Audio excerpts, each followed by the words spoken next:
Hola, ¿cómo están todos? Me da gusto saludarles. Qué bueno que continuamos este importante estudio de nuestro discipulado Caminando con Jesús. Es un material preparado por la Iglesia Primera para el discipulado de toda la iglesia que hoy estamos compartiendo en forma abierta, forma general. Y qué bueno que lo podemos hacer y siempre partiendo desde una base escritural, desde la palabra de Dios. Sin duda que este material que ustedes ya han visto en meses anteriores, que continuamos porque es bastante completo. Usted seguramente lo ha de estar relacionando mucho y muy continuamente con este sendero en la gracia, que es la filosofía de nuestra iglesia en cuanto al discipulado. Caminamos con Jesús en un viaje a través de un sendero en donde se nos va mostrando continuamente la gracia de Dios en todas sus facetas, con todos sus alcances. Hoy tenemos un tiempo especial. Estaremos entrando a un tema que tiene que ver con la estructura de la iglesia. Pero antes quiero recordarles que, como ya sabemos, el discipulado es un tiempo de formación. Está claro, también es un tiempo de identificación. Qué importante es reforzar nuestra identidad. Y también es un tiempo de celebración, porque parece a veces hasta un poco curioso que vamos en el día a día, vamos avanzando continuamente, nos vamos preocupando y vamos esforzándonos continuamente, y a veces no reparamos un momento para darnos cuenta de hasta dónde Dios nos ha traído, desde dónde nos sacó y hasta dónde nos ha llevado. Todo por su gracia. Y por eso es un tiempo de celebración, porque en este crecimiento vamos notando que la gracia del Señor se ha hecho presente. Quizá usted se pregunta por qué tengo aquí esta imagen de esta camioneta tan bonita. Como ustedes saben, trabajé casi 20 años en una empresa que fabrica partes para automóviles, principalmente para camionetas y para camiones. Y este es uno de los productos que, que se hacen ahí, partes, ahí en la empresa, partes para esta camioneta. Y mire que busqué rápido una fotografía para ponerla aquí e ilustrar. Y me gustó mucho esta, cómo se ve un diseño hermoso, cómo se ve un brillo, cómo se ve una perspectiva. Algunos dicen que los autos tienen personalidad. Ya sabe usted que los amantes de los automóviles sacan muchas cosas, resaltan mucho de las cualidades de los automóviles. Pero la he puesto principalmente para que usted piense un poquito, ¿cómo cree que se hace esta camioneta? ¿Cómo cree que llega a ser un vehículo tan útil, tan fuerte, tan poderoso, tan confiable, tan duradero? ¿Cómo puede ser un vehículo tan confortable? ¿Cómo puede ser un vehículo tan amigable en el uso diario con las personas que logran comprar un vehículo de este tipo? ¿Cómo es que se hace? ¿Cómo es que se construye? ¿Cómo es que llega a ser una camioneta de este tipo? Piense un momento y ahorita retomamos el ejemplo de este vehículo. ¿Cómo es que se hace esta camioneta? El tema de hoy es la estructura de la iglesia primera. Sí, vamos a ver este tema acerca de cómo está estructurada la iglesia primera. Y lo que tendríamos que comenzar, como lo hemos dicho al principio, es la base escritural y recordarnos que 1 Corintios capítulo 14 versículos 33 y 40, Pablo dice, pues Dios no es un Dios de confusión, sino de paz. Hágase todo decentemente y con orden. Aquí ya tenemos una línea muy clara de cómo es el trabajo de nuestro Dios. Hay un porqué, hay un sentido, hay un orden, hay una línea, hay una idea, hay una inteligencia, hay una causa, hay motivos para la iglesia, cómo debe ser compuesta, cómo debe ser estructurada. Y cuando hablamos de la estructura, uno puede medio confundirse. ¿Cómo es que la estructura de la iglesia? ¿A qué nos referimos con la estructura de la iglesia? Bueno, justamente por eso quise mostrarles la camioneta preciosa que vimos en las primeras imágenes. ¿Cómo es que se llega a formar una camioneta tan completa? como la que vemos aquí al lado derecho. Bueno, tengo que decirles que todo parte de una estructura. Esto que vemos acá a la izquierda es justamente un chasis o un frame, un marco, un bastidor.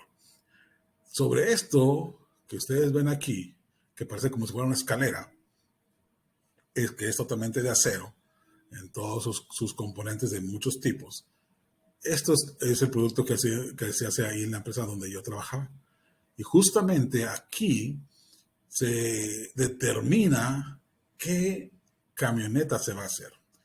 De forma que cuando usted va a una planta, una armadora, como se les conoce, una armadora de vehículos, que es una planta, una fábrica enorme, trabajan cientos o miles de personas, en esa línea de producción, donde están haciendo las camionetas, es muy, muy atractivo, es muy interesante poder ir a ellas.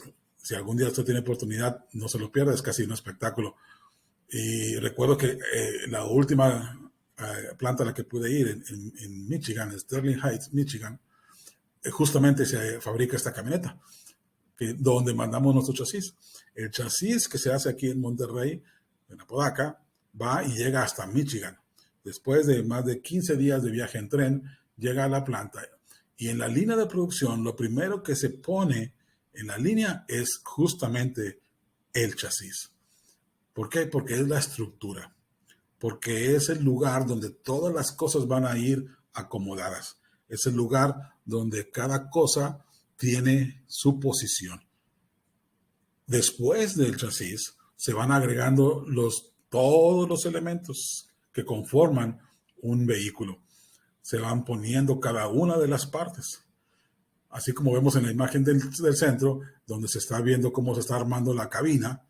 La cabina es el lugar donde están los asientos, donde está el volante, donde van las personas que ocupan el vehículo. Bueno, ¿cómo saben ellos si es una camioneta de 4 puertas o de 2 puertas? Bueno, el chasis lo determina. ¿Cómo saben ellos si la caja es una caja corta o es una caja larga, mediana, extra larga?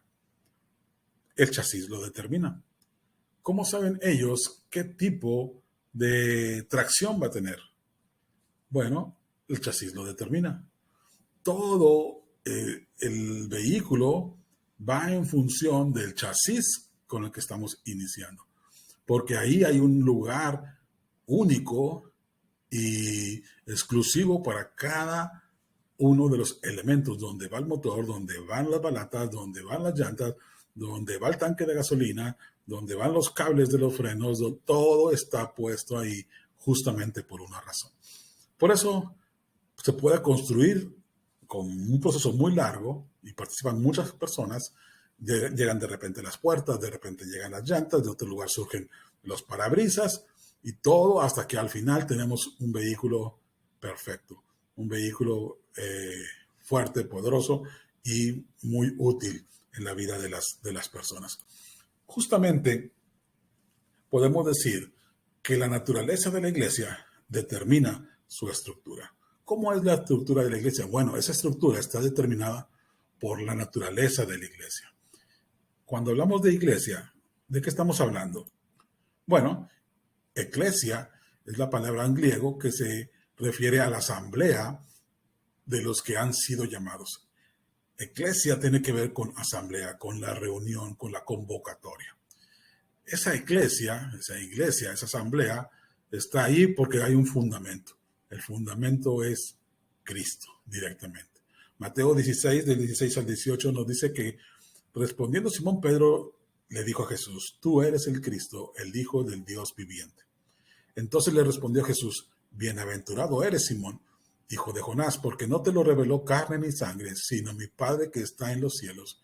Y yo también te digo que tú eres Pedro y que sobre esta roca edificaré mi iglesia y las puertas del Hades no prevalecerán contra ella.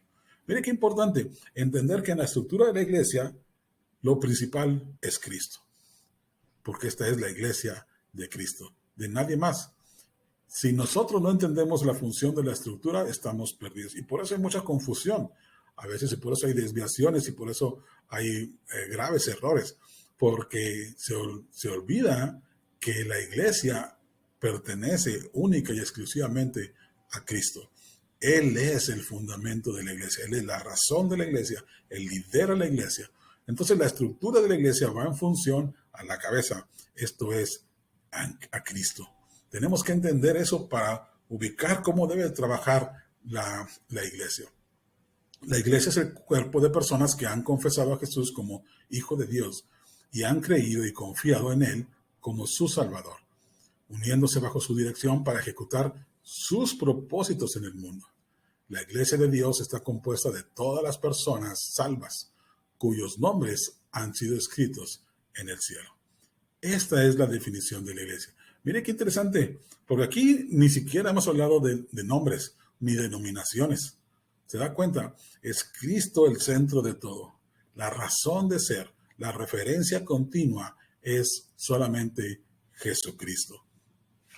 Ahora, ¿cómo habla la Biblia acerca de la iglesia? Bueno, a través de metáforas, a través de imágenes, a través de ejemplificaciones para poder describir y que podamos entender lo que es la iglesia. La iglesia, dice Efesios, es el cuerpo de Cristo. Apocalipsis 19 habla de la iglesia como la esposa de Cristo. Gálatas 6:1 nos habla de la familia de Dios. Mire lo que dice Efesios 2:19. Así que ya no sois extranjeros ni advenedizos, sino conciudadanos de los santos y miembros de la familia de Dios. Hermano, cuando usted mira este pasaje y estas metáforas, cuando usted piensa en la iglesia como el cuerpo de Cristo, ¿qué características le daría a usted o vendrían a su mente al pensar en el cuerpo de Cristo? Piense un poco, tómese un instante. Cuando se nos dice la iglesia es el cuerpo de Cristo, ¿qué características tiene un cuerpo? ¿Cómo debe ser ese cuerpo de Cristo? Cuando usted comienza a desmenuzar un poco, va entendiendo cómo la iglesia está estructurada. Piense ahora en esta otra metáfora, la esposa de Cristo. Cuando se habla de la esposa de Cristo, como la iglesia, ¿de qué se nos está hablando? Y de nuevo, ¿qué imágenes le vienen a usted cuando se habla de una boda, cuando se habla de una esposa, cuando se habla de un encuentro final, cuando se habla de ese momento festivo? ¿Qué piensa usted en esa boda? ¿Qué piensa usted de esa esposa? ¿Qué características? Igual, cuando hablamos de la familia, ahora pensemos en la iglesia como una familia. ¿Qué características debe tener esa familia? ¿En qué se está pensando cuando se nos habla de la iglesia como una familia? Bueno, sin duda usted tendrá muchas características, pero yo puse aquí por lo menos estas 10. Estamos hablando de armonía, estamos hablando de pertenencia, estamos hablando de aceptación, como ya lo vimos la semana pasada, estamos hablando de compañerismo, estamos hablando de unidad, estamos hablando de ayuda mutua, estamos hablando de relaciones íntimas, cercanas, estamos hablando de dependencia, estamos hablando también de alegría, estamos hablando también de dedicación. Mire, qué rápido, en menos de un minuto, mire todas las características de la iglesia. ¿Cómo está estructurada la iglesia? Bueno, mi hermano, la iglesia está estructurada para que estas características se desarrollen, para que estas características florezcan y para que cualquier persona alrededor pueda encontrar estas características en la iglesia de Cristo. ¿Qué dice Hechos capítulo 2, versículo 42? Que decidieron vivir como una gran familia y que cada día los apóstoles compartían con ellos las enseñanzas acerca de Dios y de Jesús.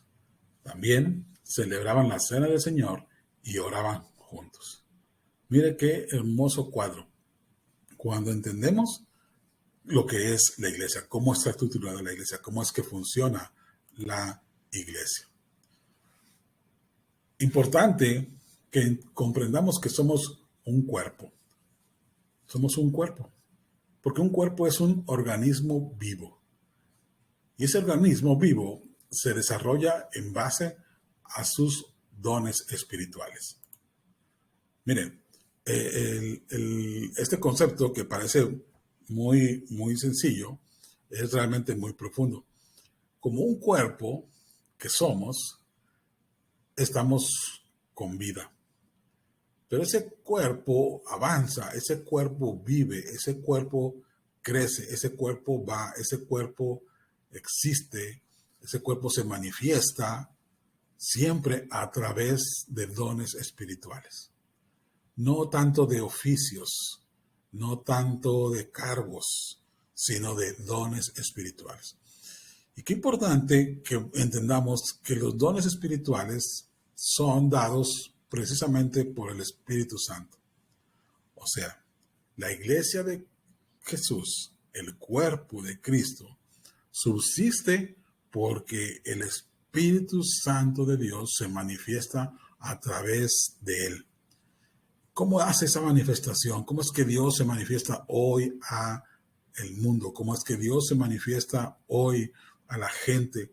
Bueno, a través de la iglesia, y la iglesia con sus dones espirituales. Que todos y cada uno tenemos un don por lo menos, y que nosotros somos parte de esa vida de la iglesia. Somos parte de esa extensión de la iglesia, somos parte de esa existencia y ese impacto que la iglesia tiene en el mundo. Dice Efesios 4, 11 al 13, que Él, o sea, el Espíritu Santo, fue quien les dio a unos la capacidad de ser apóstoles, a otros la de ser evangelistas y a otros la de ser pastores y maestros. Hizo esto para que todos los que formamos la iglesia, que es su cuerpo, estemos capacitados para servir y dar instrucción a los creyentes. Así seremos un grupo muy unido y llegaremos a tener todo lo que nos falta. Seremos perfectos como lo es Cristo, porque conocemos al Hijo de Dios y hemos confiado en Él. ¿Se da cuenta, mi hermano? ¿Cómo es la estructura de la iglesia? Bueno, es basada en Cristo. ¿Cómo es esa estructura? ¿Hacia dónde apunta la estructura? Ya vimos con sus metáforas a la unidad, al amor, al servicio, a la convivencia, a la ayuda, a la intercesión. ¿Cómo es que todo esto sucede? A través de los dones espirituales. ¿De dónde vienen esos dones espirituales? Directamente del Espíritu Santo. Él hace que en nuestra vida, en nuestro vivir normal, vayamos nosotros pareciéndonos, asemejándonos cada vez más a Cristo y ser cada vez más perfectos para el funcionamiento del cuerpo de Cristo. Ahora, ¿quiénes somos los que nos congregamos en la iglesia? Los que nos congregamos somos discípulos. El significado general de esta palabra es un pupilo, un alumno, un seguidor. Discípulo es aquel que acepta el punto de vista de su profesor y es partidario en esa creencia y en la práctica. Entonces, nosotros como discípulos somos seguidores de Jesús. Qué hermoso que tengamos este concepto claro. Un seguidor no es solamente aquel que tiene una simpatía, no es solamente aquel que dice, se oye bien. No, es aquel que comparte la creencia y la lleva en su vida. Y entonces decide caminar con Jesús. Por eso el discipulado se llama así, caminando con Jesús. ¿Por qué? Porque somos discípulos. Y el discípulo camina junto a su maestro. Ahora, los que servimos somos ministros. Y ya hemos hablado un poco en sesiones anteriores. Pero es importante que entendamos que cuando nos congregamos como discípulos, pero también como ministros. Todos los que servimos somos ministros. ¿Cuál es la definición de la palabra ministro? Bueno, tiene su base en la palabra diáconos, que significa servir. Mateo 20:26, Jesús nos dice, el que quiere ser grande será vuestro servidor, vuestro diácono, vuestro ministro.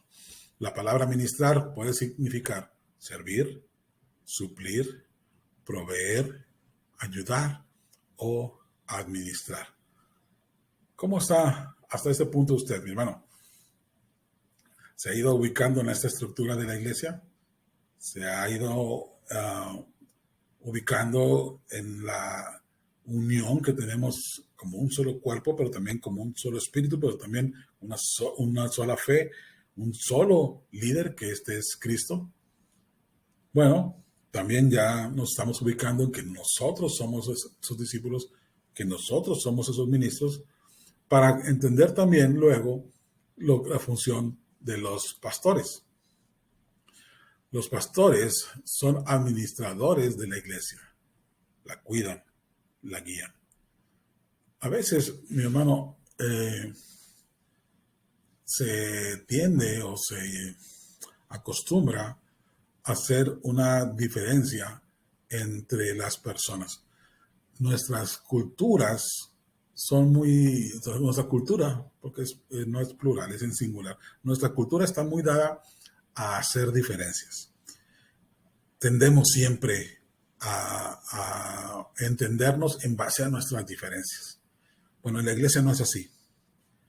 En la iglesia tenemos que entender que funcionamos de una manera, que esta estructura nos da un lugar a cada uno de nosotros, que esta estructura es suficiente para que tú y yo participemos, que en esas funciones, en esos roles que desempeñamos, los cuales no son humanos, no son cuestión de una estrategia comercial o una estrategia de negocio, sino es una estrategia espiritual directa del Espíritu Santo.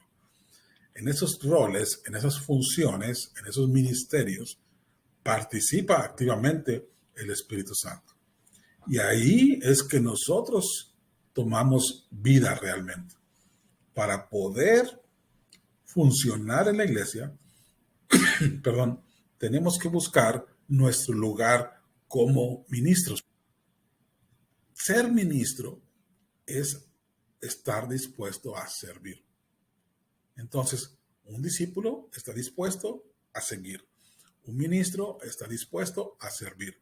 Un pastor está dispuesto a cuidar y a guiar. Miren lo que le dijo Jesús a Simón Pedro. Juan 21, de 16 al 17. Jesús dijo a Simón Pedro, ¿me amas? Sí, Señor. Tú sabes que te amo. Jesús le dijo, apacienta mis ovejas. Y aquí me gusta para concluir este tema. ¿Por qué? Porque pone las cosas en su debido contexto.